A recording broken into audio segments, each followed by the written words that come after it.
subject that I teach. I'm confident with the relationship I have with my students, and I feel really confident in the classroom management Great. that I have. So So, far, so good. how many years have you been teaching? This is my second year. Second year. And last year, me and you were on a team, in a first grade team.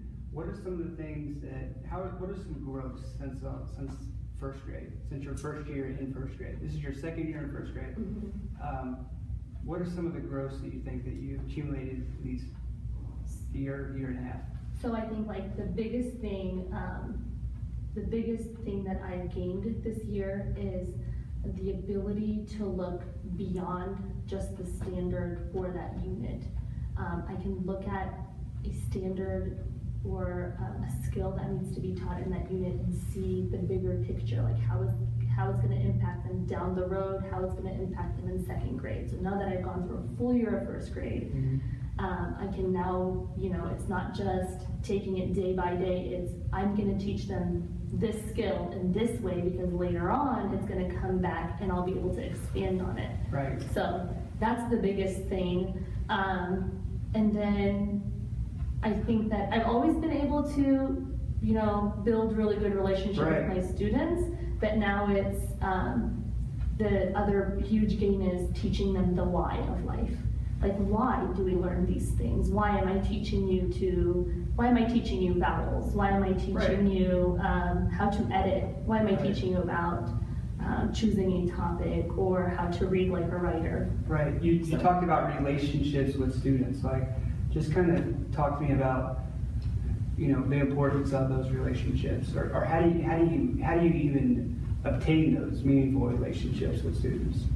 I think that, the school day is so packed with learning, so many things that we expect students to remember and to do, and it's just do this, do that. Some of it is fun for them, some of it is challenging for them. And it doesn't really leave a whole lot of room to just be kind of fun and silly and really let your personality show for your kids and let them, see you as a person and not just as their teacher. Right. And that's one way. I joke with them. I make sure that either before school or after school I set some time to talk about things that we like. When I sit down to confer with them, it's not immediately just jumping into whatever the skill is or whatever the book is. I ask them about the books that they're writing. They're writing about ninjas. I'm like, hey, do you really like ninjas? And so that gives me an opportunity to kind of get to know them and just conversation. So what I'm hearing from you is that relationships are important for a teacher and their students to have. What about the rest of the day? What about instruction, curriculum, just kind of the expectations that are placed upon us as teachers in the school? Where are you at on that right now? Like, what's your feelings on that? As a second year teacher, all the expectations that we have from state, from the district, from our school, what are you feeling? Currently, I feel really good about the work that I'm doing with my kids. I know that it can be really overwhelming with all of the expectations, but I feel like last year, through working with some really great teammates, I was able to build strategies to help me cope with all of those expectations. And at the end of the day, the biggest thing that I've learned is, what do my kids need? So there's this big giant standard that's scary, and all of these things are part of this giant standard. All of them are giant. It's not just one or two, but it's analyzing that standard, doing the work myself, and thinking as I'm doing the work, oh, my kids can do this, and this. Right here is what I need to focus on. Can you expand on doing the work yourself?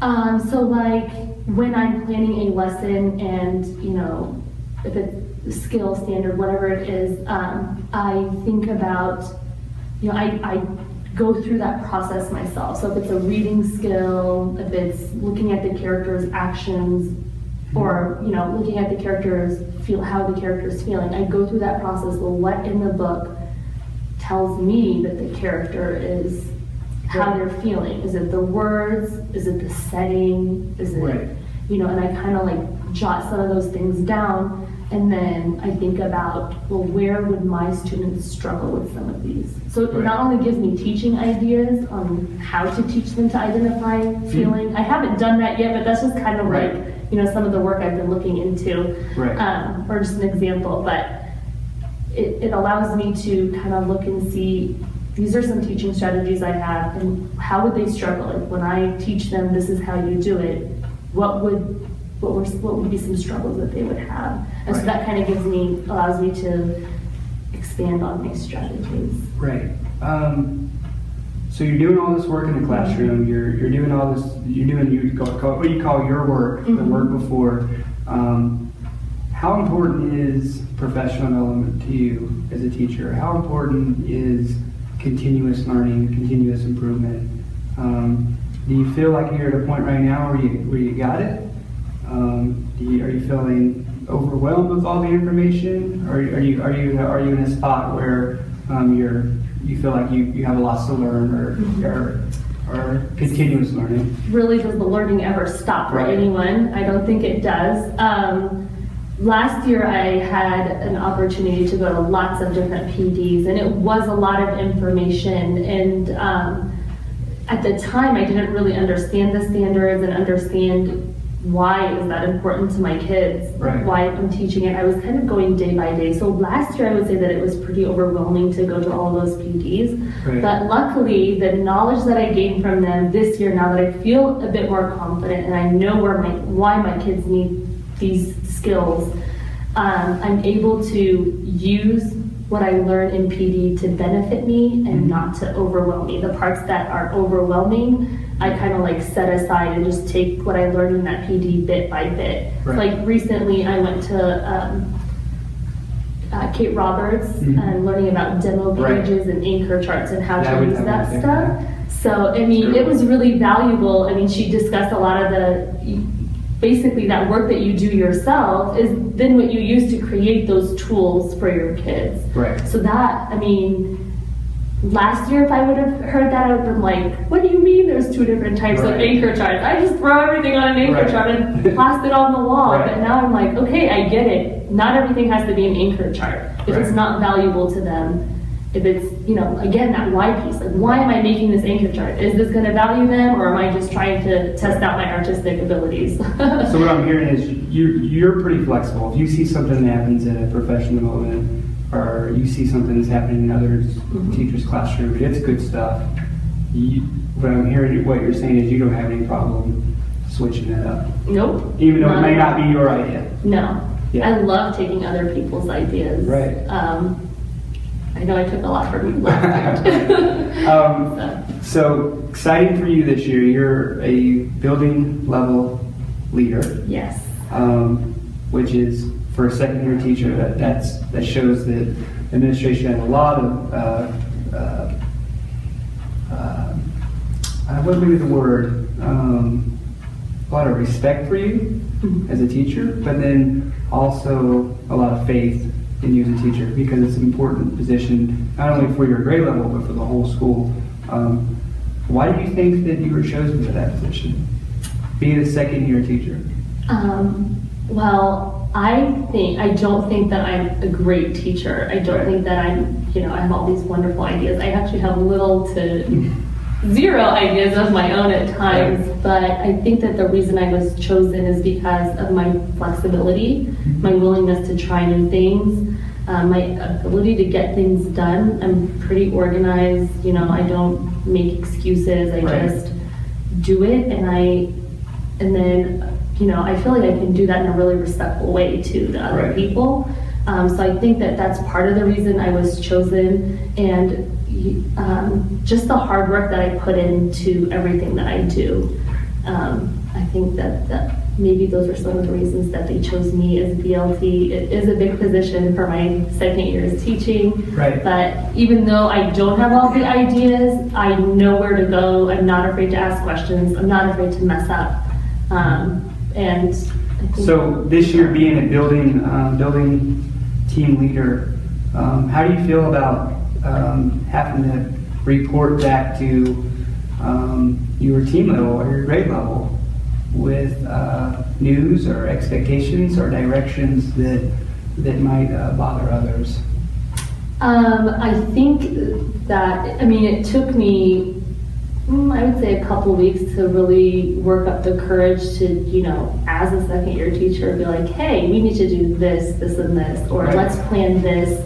But I think at this point in the year, you know, it's just, we're all here for one purpose, Right. and it's the best, it's to give these kids the best possible opportunities to grow as human beings, as, you know, as in their academics and their social life. So I feel like now I'm more, it's less personal with the team. It's not, you know, I feel like there's that understanding of this isn't about you as a teacher when I say let's do this, or let's plan this way, or let's try this. It's we're all here for the kids, we're all here for the same purpose. So it understanding that we're all here for the same purpose, I feel like makes it a little bit easier to be like, we need to get this done. It's not Right. really, you know, let's Right. just try it and see how it goes. So let's kind of move away from like you as a teacher and really get into like your kids. How do you identify the needs of the students, like of your students? How do you identify their needs?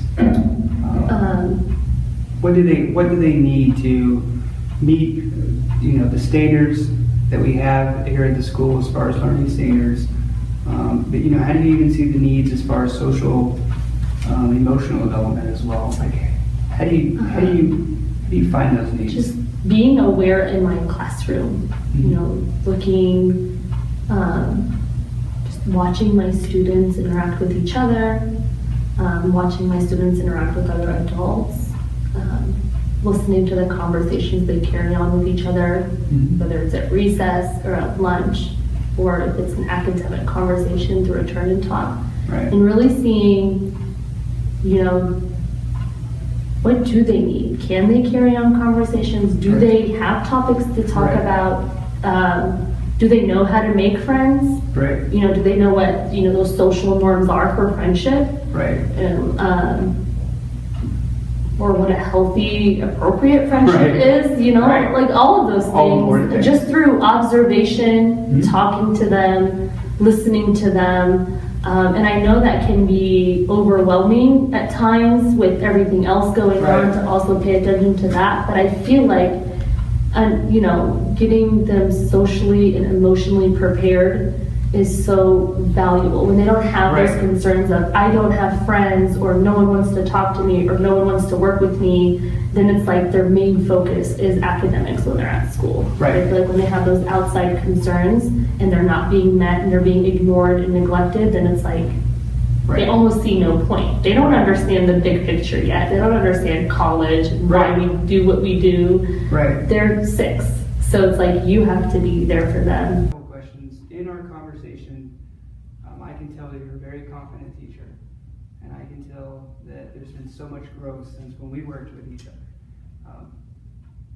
But I did hear the word overwhelmed a few times in your responses. So, you know, what are you? Just kind of expand on that. Why? You know, what does make you overwhelmed in this profession? And you know, there's plenty of things. I knew even me, teaching for over a decade now, there are things that just overwhelm me. I'm just curious to know where you're at in this profession. So maybe things that overwhelm you, you know, that are just to the school, or maybe there's just things that overwhelm you in the field of education. I know last night me and my wife were talking about just how education is funded. And we're just overwhelmed and just scared of possibilities and things like that. So I'm curious, as a second year teacher, where are you at? What overwhelms you? What any fears you have? There's always the fear that it's like, you know, fear of them not gaining, or maybe I didn't provide them the best possible You're talking about opportunities. students. So the students, yeah. Students. There's always that fear. In terms to being overwhelmed, it's just everything that you have to do in a day.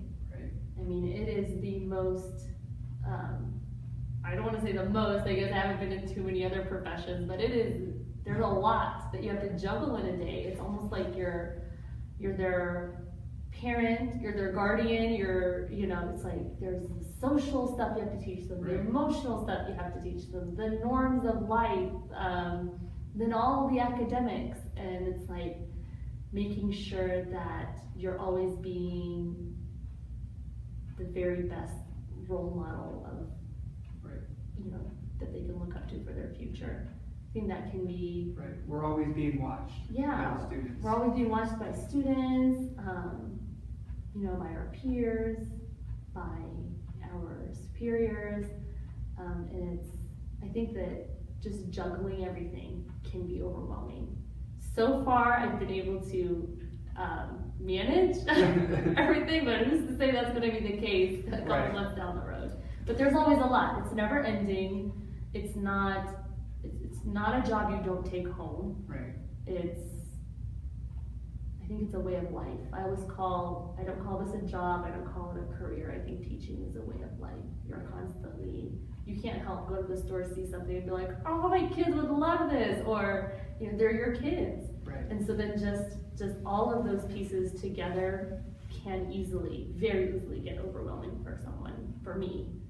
And teaching for so long, I know that each year involves different things that might overwhelm you. And there's always new sets of kids, new sets of families, and new standards that are being adapted, and new curriculum that's being shoved at you. So think about the future. As each year new challenges are going to come about, like what's the best? What is the mindset that you feel like is the best to take on those new challenges every single year as a teacher? I don't want to be too teacher-like, but that growth mindset. Growth mindset. Being fearless. Right. And being fortunate enough to have superiors who support your fearlessness and have faith in what you try with your kids. Right. I think that it's scary to think that, you just want to go, because that just means the work never ends. You can't use what you did last year. You got that growth mindset. How can you make it better? But I think that's important, just to have that growth mindset.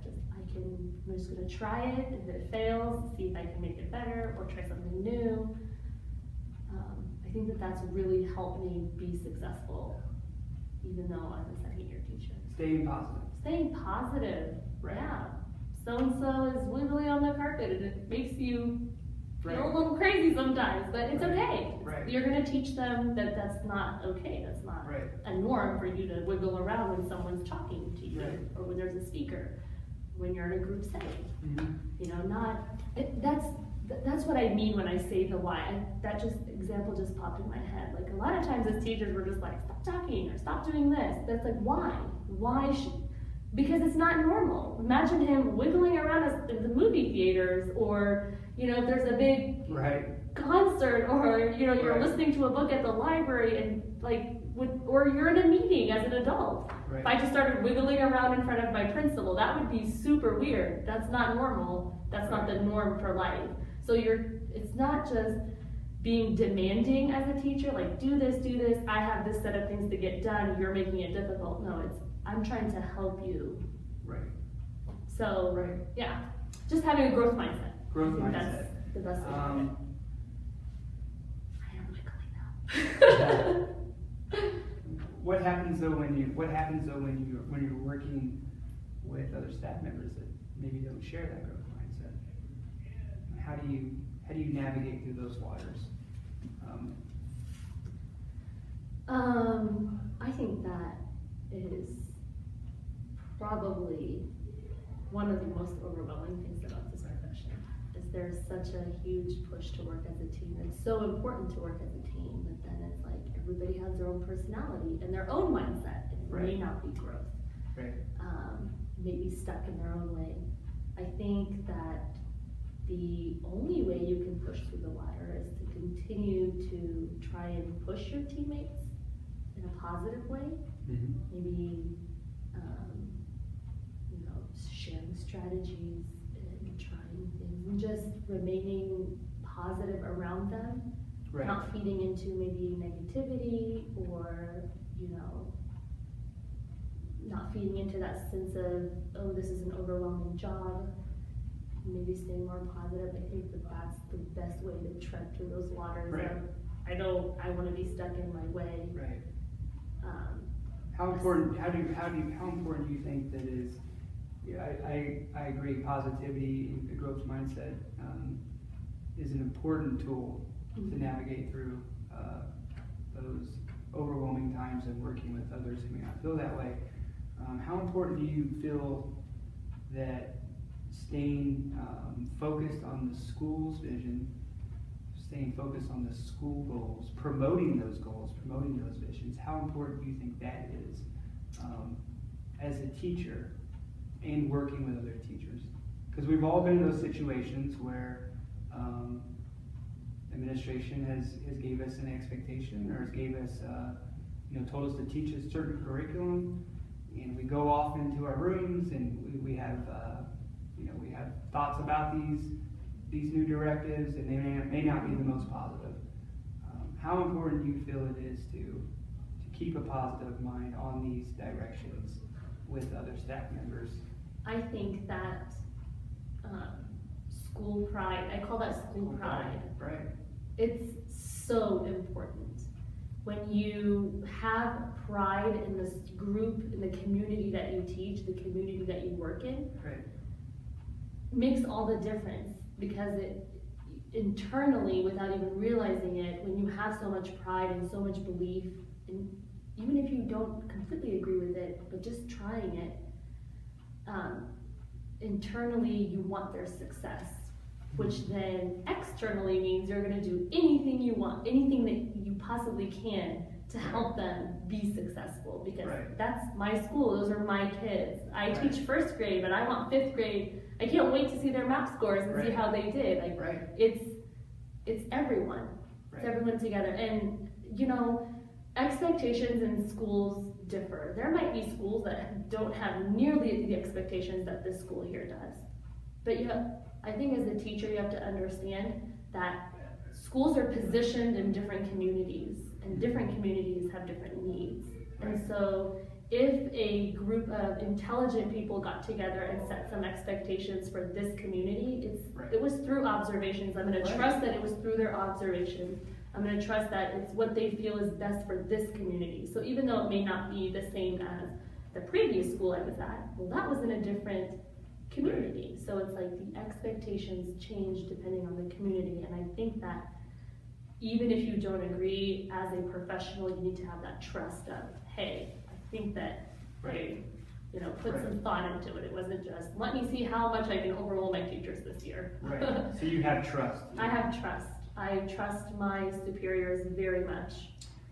And I love how you brought up the word community, because that was my last question for you today. Okay. Our school is a very diverse school. It's in a low socioeconomic area as part of the school district. Why are you here? Why are you here at this school? A year-long school, a school that has student demographics that offer more challenges with language, with opportunity. We work in a school district that has schools with high socioeconomic stakeholders and families and students and people who contribute to those schools a lot more than here. Why are you here? Why are you here at Crestview? Because I was one of them. Can you say more about that? I grew up in this district in a low socioeconomic community. I am from a family who is bilingual, and my parents didn't speak English growing up. And school was a struggle. I had to learn the language, I had to learn the norms of a new country. I was these kids. I want to show them that it's possible. You can be successful. I know you don't have the family support that maybe somebody else has, but you can do it. And I know how they feel. I know how their family feels. I'm more understanding of their needs, both at home and at school. And I need them, and I feel like they need me. They need to see me. Right. They need my care because Right. I know how to care about them. Right. Because I was one of them at some point in my life. And Miss Abdullah, I'm sure that the kids recognize how much you care, and I have seen the kids recognize how much you care, and I've seen the families recognize how much you care. I appreciate you talking with me today. I look forward.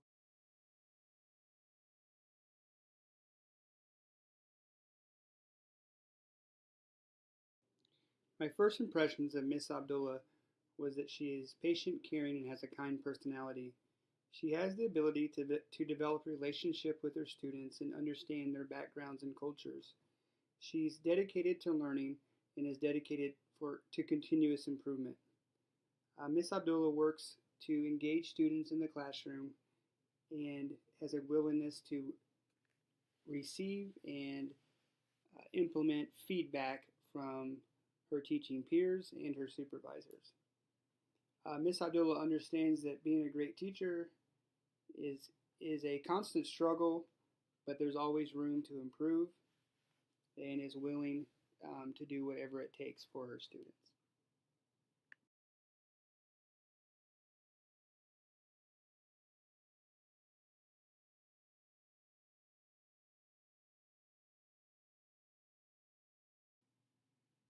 First impressions of Miss Abdullah was that she definitely is working towards continuous improvement in her second year of teaching.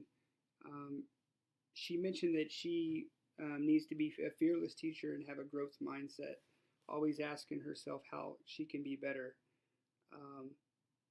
And when discussing the growth mindset, she also discussed that one of the most overwhelming things in the profession is working with others that may not have a growth mindset. So even though that she is very positive and confident in the classroom, I can analyze from my interview with Miss Abdullah that she still has some work to do when it comes to forming meaningful relationships with her teaching peers at Crestview. She mentioned that school pride makes all the difference. This is a teacher who believes in the district and the school's vision for academic and social success. And then one of the most meaningful things that Ms. Abdullah mentioned was that she can relate to her students and understand their language and home needs, because she was once a student similar to these diverse students in our school. That tells me that Ms. Abdullah is valuing and appreciating the diversity and the cultural differences that our students bring to the classroom.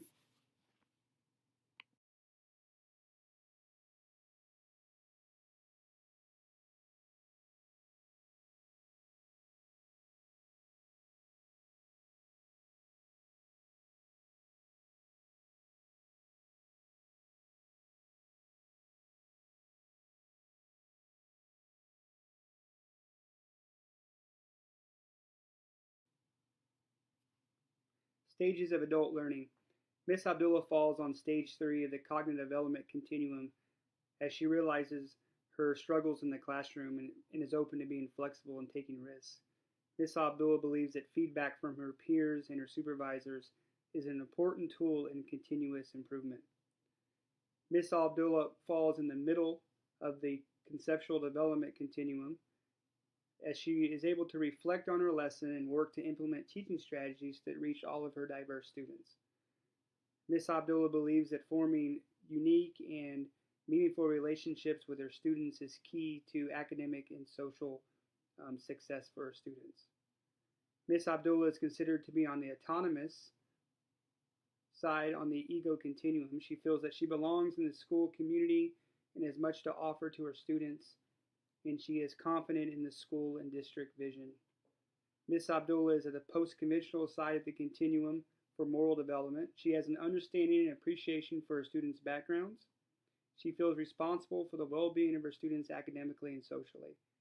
And for teacher concern, Miss Abdullah is approaching the teacher impact level of teacher concern. She's moved past just trying to survive as a teacher, and she desires to make an impact in her school and in her classroom.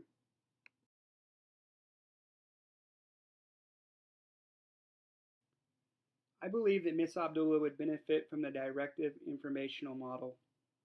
Miss Abdullah acknowledges what is happening in her classroom and knows that she could learn from a building leader or an instructional coach.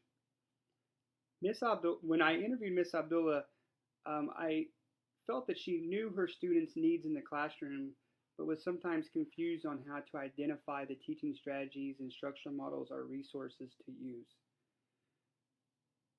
Working with a building leader, Miss Abdullah would be able to take responsibility for her journey as a teacher. And I believe that Miss Abdullah believes that her building leaders and her instructional coaches and even her teaching peers are credible, and they're committed to helping her improve her effectiveness as a classroom teacher and not just there to tell her what she is not doing.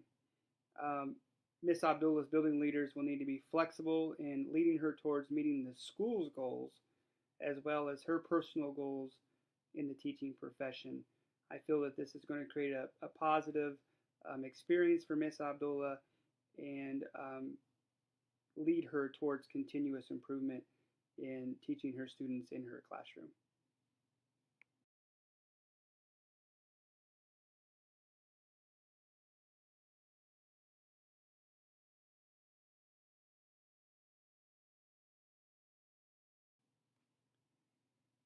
Miss Abdullah is excited to try new strategies, learn in professional development. She stated, but in the interview, she stated, but sometimes in these professional developments, she has difficulties choosing the best focused strategy for her classroom. This is why I believe collaborative individual work would benefit Miss Abdullah. Miss Abdullah would be able to meet for pre-observation meetings with building leaders to discuss a focus area that she wants to be seen using in the classroom. This pre-observation would be followed by formal and informal observations, and then a post-observation meeting where Miss Abdullah and her building leader could reflect on the focus area that she chose. I also feel that Miss Abdullah would benefit from a topic-centered model. This would allow Miss Abdullah to focus on one teaching topic or subject with other staff members who are also interested in the same topic. This would create a low-risk peer collaboration. It would give Miss Abdullah an opportunity to collaborate with teaching peers and to be able to receive feedback and also give feedback and to hear multiple ideas and perspectives from her peers and give her the opportunity to share her perspectives as well.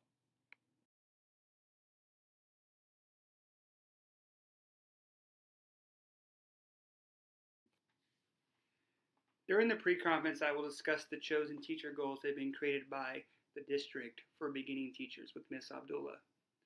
Miss Abdullah will also choose 2 focus areas that she would like me to observe in one focus area chosen by the school that addresses a school goal. Potential questions for Miss Abdullah during this pre-observation would include: what is the focus for this lesson? What standards are addressed in the planned instruction? What assessment data was examined to inform the lesson planning? Questions about prior content knowledge, sequence, and connections. What prior knowledge do students need for this lesson? How does it connect to other subjects? How does this lesson connect to students' real-life experiences? Questions related to knowledge of students. How is this a developmentally appropriate learning activity? What should the principal or myself know about the student population? Lesson delivery. How will the goals for learning be communicated to students? What instructional strategies and methods will be used to engage students and promote independent learning and problem solving? How will Ms. Abdullah meet the needs of all of her students? How will the instructional strategies address all student learning needs? How will the lesson engage and challenge students at all different levels? What resources, materials will be used in instruction? How will the environment support all students? How will different grouping strategies be used?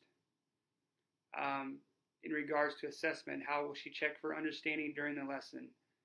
How will she ensure that students understand how they are doing and support students' self-assessment in the classroom?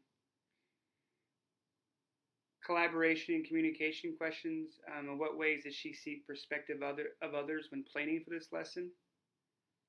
And her professional responsibility and growth. Questions related to what are some proactive ways that she could further her own professional growth through this experience? And just have a discussion of how she analyzed the results of her lesson. Since Miss Abdullah has shown that she welcomes feedback, I don't anticipate any hesitations in discussions about continuous improvement. A potential issue could just be that since she's a beginning teacher, she might have a fear of rejection if the lesson does not go as planned.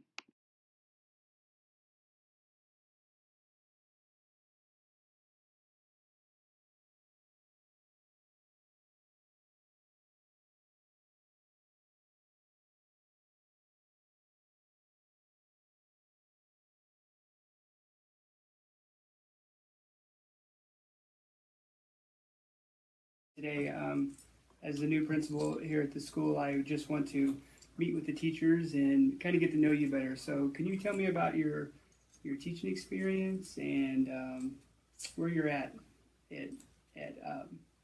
Davidson Elementary? Well, this is going to be my 13th year of being a teacher. I have been a elementary school classroom teacher for 11 years, and this will be my second year as an elementary school special education teacher. So what made you want to move from the classroom into a special education room? As a general education teacher, I've always had children who had special education services, and I always felt that as a classroom teacher I didn't know enough about their needs and how to reach them. So I began my master's program in special education, and after I finished my master's degree, I spent a couple more years as the general education teacher using what I learned from my special education degree. And then after a few years of doing that, I thought that it would be beneficial for me to leave the general education classroom and focus on teaching special ed full-time. So this is your 13th year teaching, correct? Correct. So how do you feel about the profession of teaching after 13 years? How has it changed throughout the years? Well, You still have the joy of teaching? Absolutely, I still have the joy. Moving from general ed to special ed, I'm able to affect children quicker and see results a lot quicker than I did as general education teacher. Able to drill down more on what their needs are and work on those very specific goals, so you have a quicker turnaround on how effective you are in your teaching strategies. And so that's exciting. It's been exciting to try something new after so many years. As a classroom teacher, what were some of the things that you enjoyed as a classroom teacher that has changed becoming a special education teacher? I enjoyed that relationship building that you have as a general education teacher. You have more students, but you have the same students every day, and so you can kind of build those relationships, those larger groups, and you can kind of help with group dynamics. And you don't really get that as the special education teacher. You're working in small groups, and you can build relationships over the years, but you don't have that large group ability. How do you, so tell me, in your role now, special education teacher, how do you form those relationships with students? It's a little slower than when you're the classroom teacher, but you form it by getting to know students, learning about who they are outside of the classroom, getting to know their likes, their dislikes, and then over time, if you're lucky, you've worked with that child for multiple years, so you have a very deep relationship with them and their families. And how important is relationship building as a teacher here at your school? It's key. It's the first thing that we talk about. You can't do anything if you don't have a relationship with your students. That's how they know to trust you and to follow you on their journey. So let's say you have a situation where you're working with your small group and a lesson's just not going as planned, and you have a few kids misbehaving or not on task. What's your reflection process like? And thinking about that activity and its results?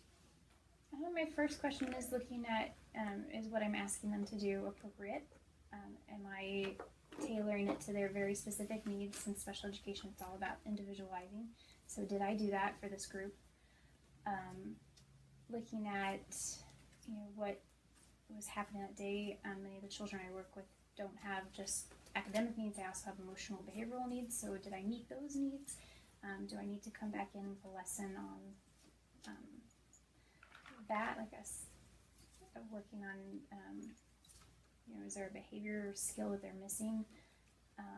But ultimately I'm looking at what did I do that was not effective, or what did I miss in my planning? So when you go back and you're looking for some of those things that you didn't do or some of those things you missed, like just talk about what that reflection process looks like for you. It looks at looking at, first of all, like what did I plan? And did I miss some steps that should have been covered before this lesson? And then looking at, did I deliver this in the most effective way? Maybe do I need to go back and try a different delivery method? Talk a little bit about meeting the needs of all the diverse learners, and you can talk about that in regards to how do you meet the individual needs of your special education students, or you can discuss how did you meet the needs of the students when you had a whole classroom of 20 or more kids.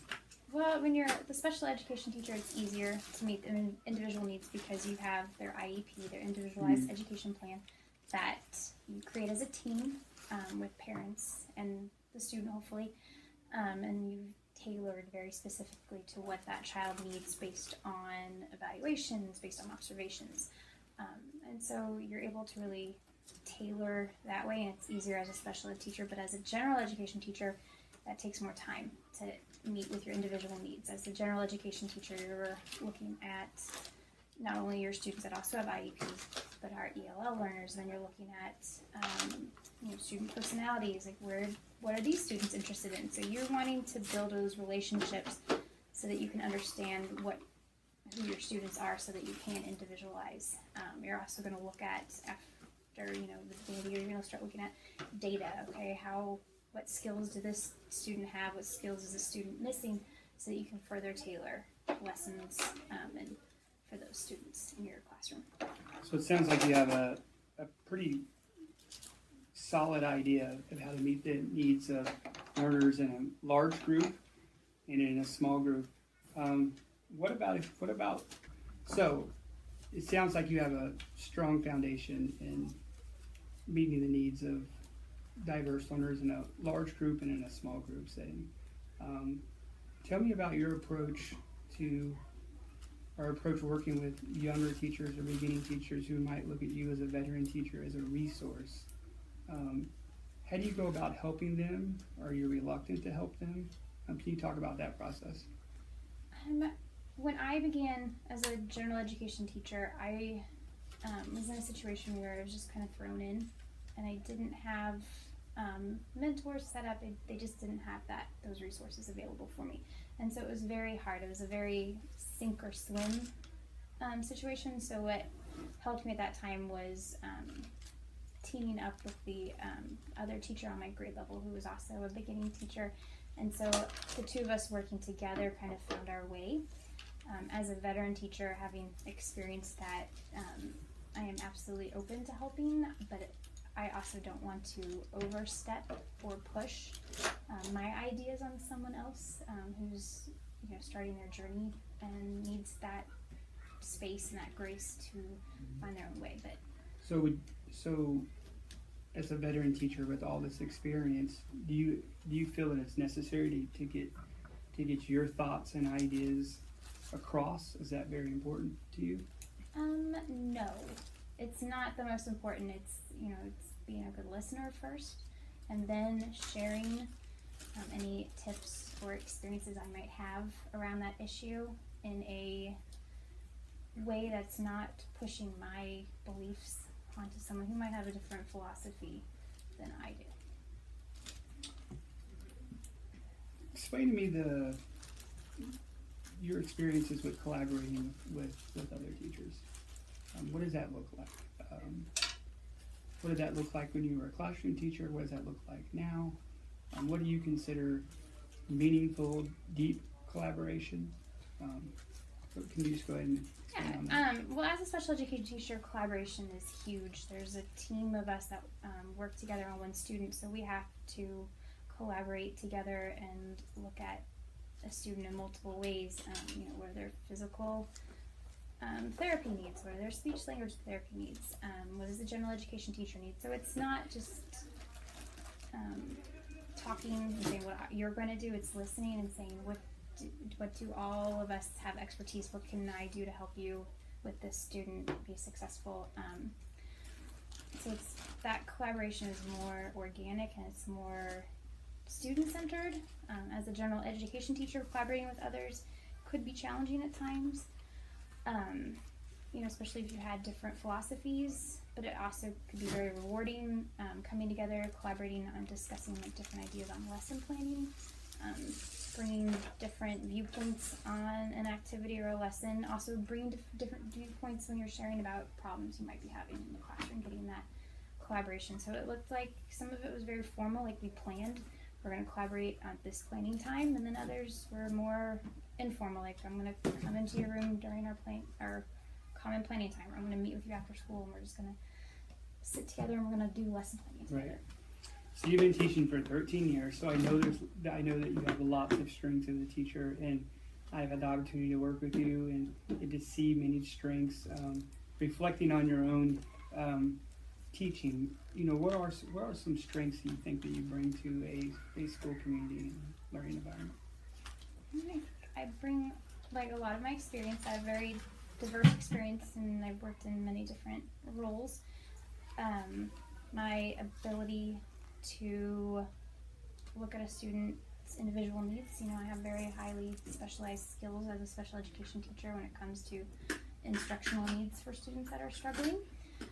I also bring a lot of, there's, not every year as a teacher has been a good year, so I can bring in those experiences and share what I've learned.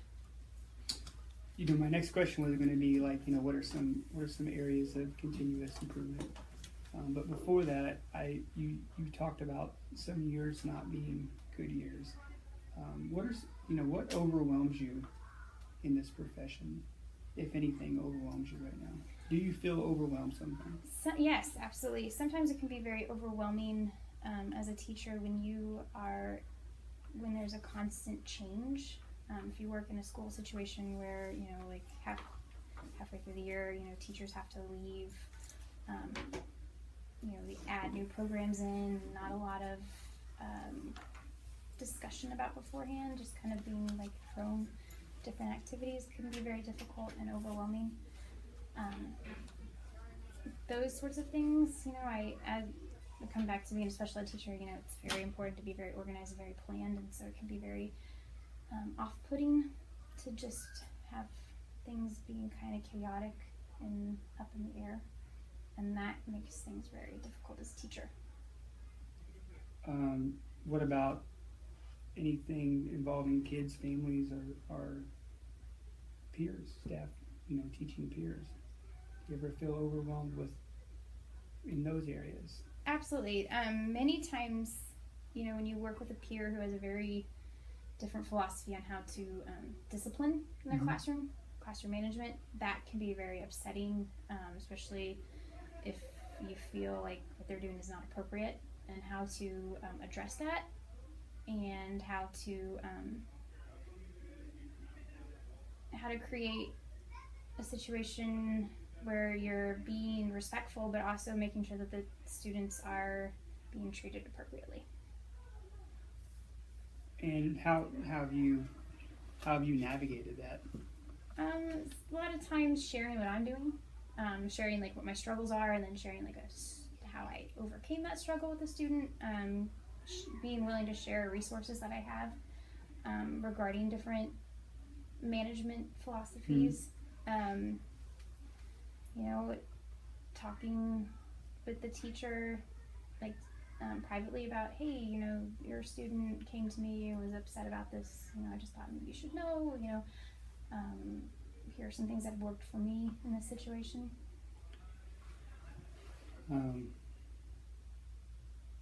Being a teacher has taught 13 years. I keep going back to that 13 years in the profession. Do you feel that most of your interactions with peers are those of them asking you for assistance? No. No. No. Can you expand on that? A lot of my interaction with peers, it's collaborative, like we're working on a project together. Maybe we're on the same team, like the science team, and we're working on how to improve science at our school.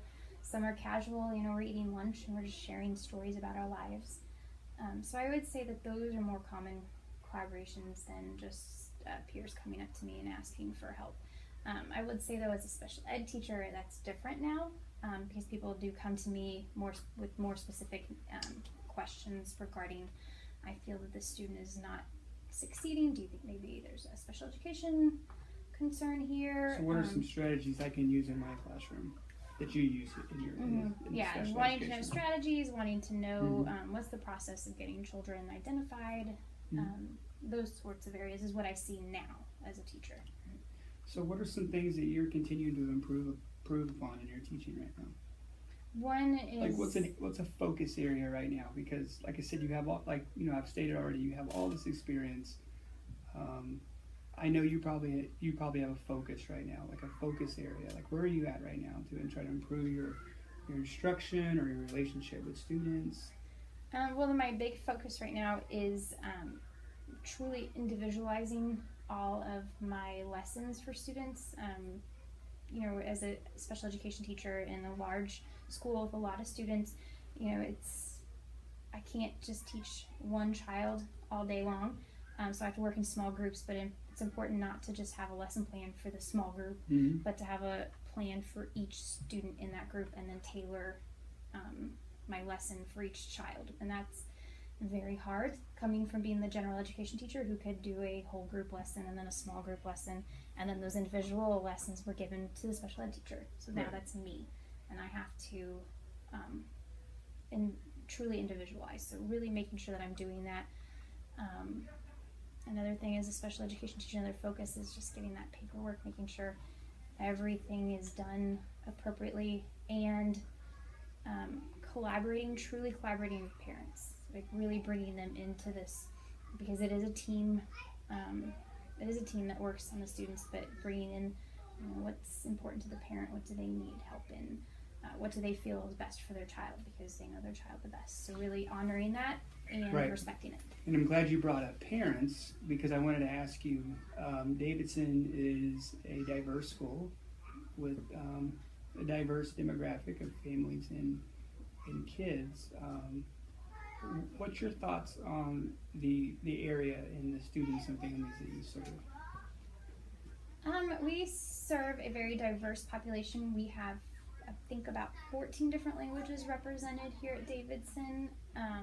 Even as a special education teacher, I have students who are also ELL learners. So it's a very diverse community, and it's very important that we are honoring and respecting that diversity. It's definitely something that we're focused on as a school, is honoring the diversity of our students and respecting that and highlighting what's unique about all of us. And knowing you and knowing your background is an area or a group of students and families like what you have at Davidson, is that something that attracts you? Absolutely. It's something that I find very interesting and also very important as a human being, is to be around people who are different from you and be comfortable with that. And so that's a passion I have. During my undergrad and graduate degree programs, there was a big focus on urban education, so continuing that study that I had as a student is important to me, and I feel at Davidson I still continue with that mission. Would be something you're still continuously improving upon as well. Absolutely. Being a middle-class white woman coming into teaching a classroom of children that did not look like me and did not come from my background, I've learned a lot about, unpacking my white privilege and confronting that and making sure that I am being respectful of the diversity of my students and not relying on how I was taught, so being thoughtful of appropriate teaching practices for the students that we teach today. Right. And my last question, I really appreciate you taking the time to meet with me. My last question is: you've been teaching for 13 years. What's keeping you in the profession? What's keeping you in the profession? Why are you still here? I'm still here because there's still more to learn. It's fascinating what I do, and the ability to change every year. Not every year is going to look the same. I don't come in every day and it's the same job every day. I mean, of course, there's days where it's very similar, but there's that constant change that happens. There's always someone new to meet and work with. Right.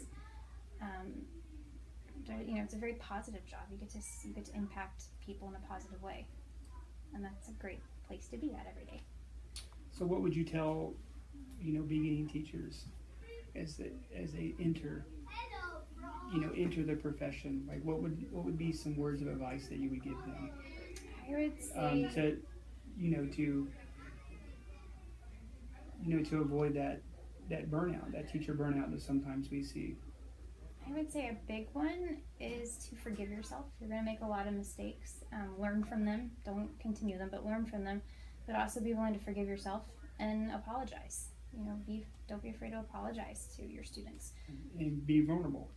Absolutely. Be vulnerable. Share who you are. I started as a teacher and I came from a very don't smile until Thanksgiving and don't share, who you are. And that made for some difficult years when I adopted that philosophy. But when I was vulnerable, when I was open with students, when I shared who I was, I created more meaningful, deeper relationships, and I had a lot more success as a teacher.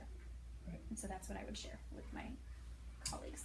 Well, Davidson is lucky to have you as a special education teacher, and the teachers here, the beginning teachers here, are very lucky to have you here to help them navigate through this profession. Thank you. Thank you.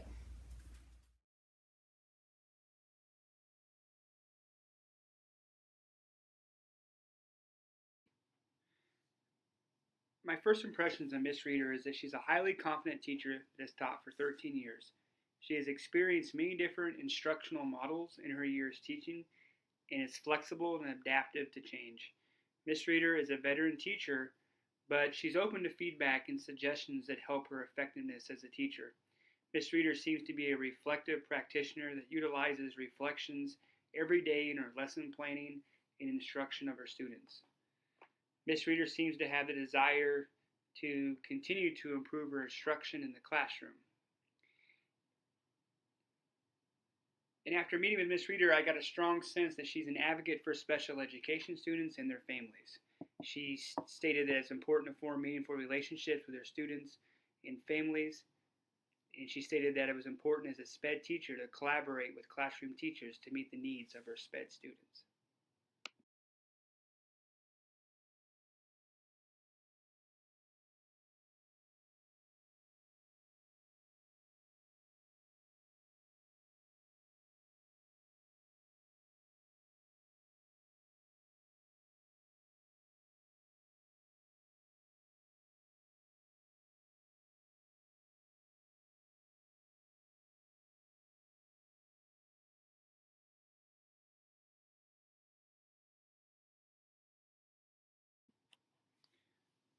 I also found it very telling that Miss Reeder stated that she has a desire to work and form relationships with diverse students, and that these relationships have helped her grow personally. Miss Reeder also seems very confident using data-driven decisions to help her students meet their academic goals and their special education goals. Although Miss Reeder is a very competent teacher, she did state that she can still feel overwhelmed at times, especially when a school system makes drastic changes year to year. She also stated that she can feel overwhelmed sometimes year to year based on the students and families and programs and expectations that's placed upon her as a teacher. Reflecting on my time with Miss Reeder, I feel that she's at a point in her career where she's ready to take on more leadership roles and aid her teaching peers. Um, Through discussions, I feel that Miss Reeder is beginning to think about reaching out or extending that branch to beginning teachers or to teachers in general who just might need some feedback in helping them continue their improvement as teachers.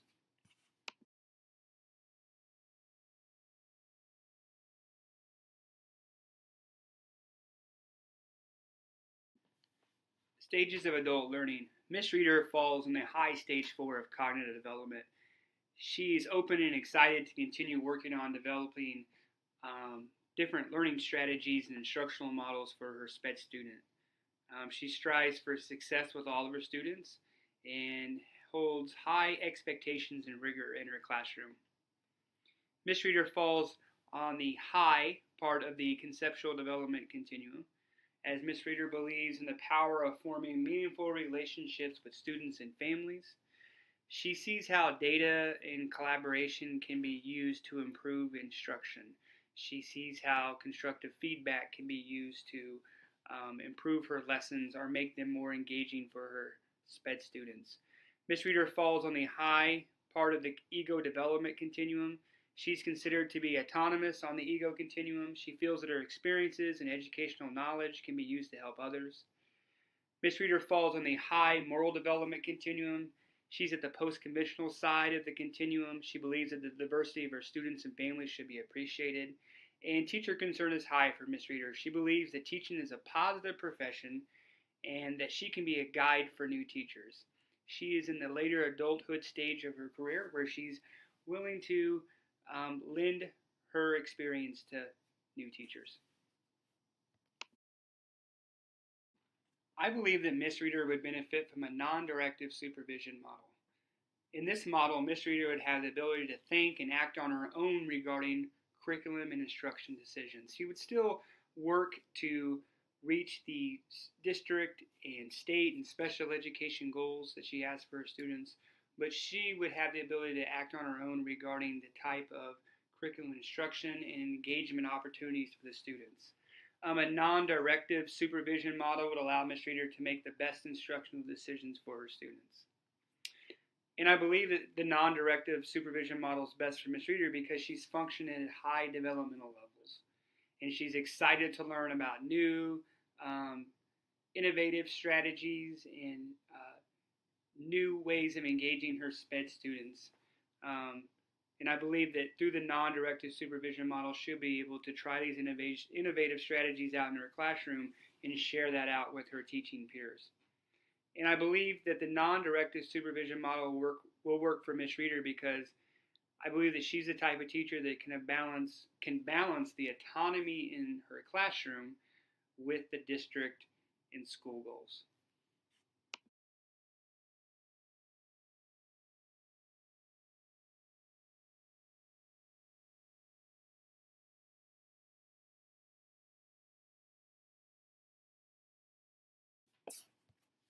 Ms. Reeder would benefit from the collaborative individual work model.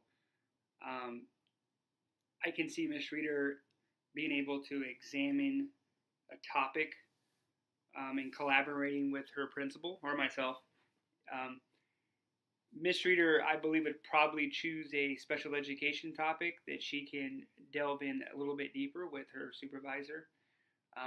With the aid of the supervisor, Ms. Reeder could continue to improve her collaboration skills with teachers that have less experience, who need a positive peer model. I know that there are other special education teachers working at Ms. Reeder's school. I could see a supervisor helping her examining a topic in special education and then having her present that out or deliver that model to her teaching peers.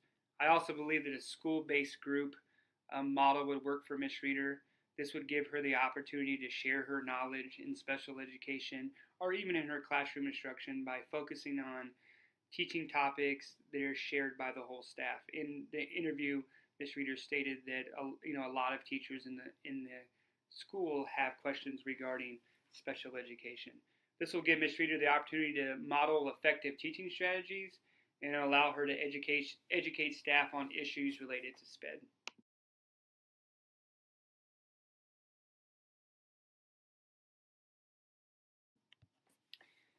During the pre-conference, or Ms. Reeder's supervisor will reflect on the instructional strategies that she's using with her students. During this pre-conference, Ms. Reeder will explain her area of focuses and what I will see and need to look for in her observations.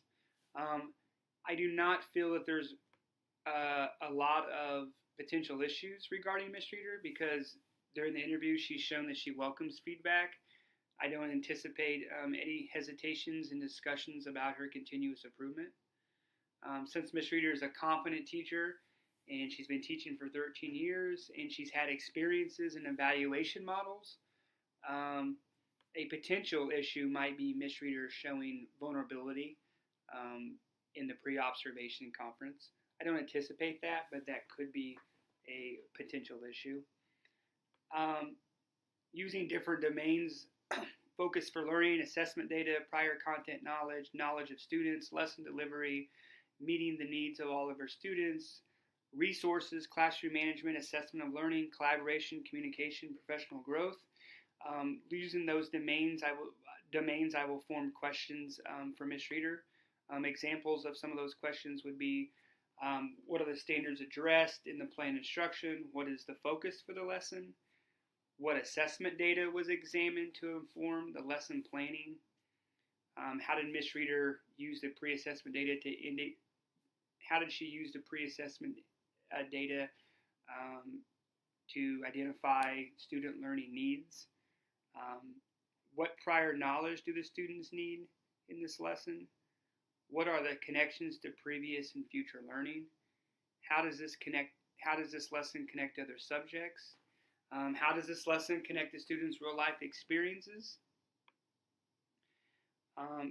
What should I know, or what should Ms. Reeder's evaluator know about the student population during this observation? This will be important since this observation will take place in a SPED classroom. Is this a developmentally appropriate learning activity for her SPED students? Talking with Ms. Reeder about her lesson delivery. How will the goals for learning be communicated to students? What instructional strategies and methods will be used to engage the students and promote critical thinking and problem solving? How will content-specific concepts and assumptions and skills be taught with their special education students? How will she meet the needs of all of her students? How will the instructional strategies of her special education students address all students' learning needs? How will the developmental gaps be addressed? How will this lesson engage and challenge all students at all different levels?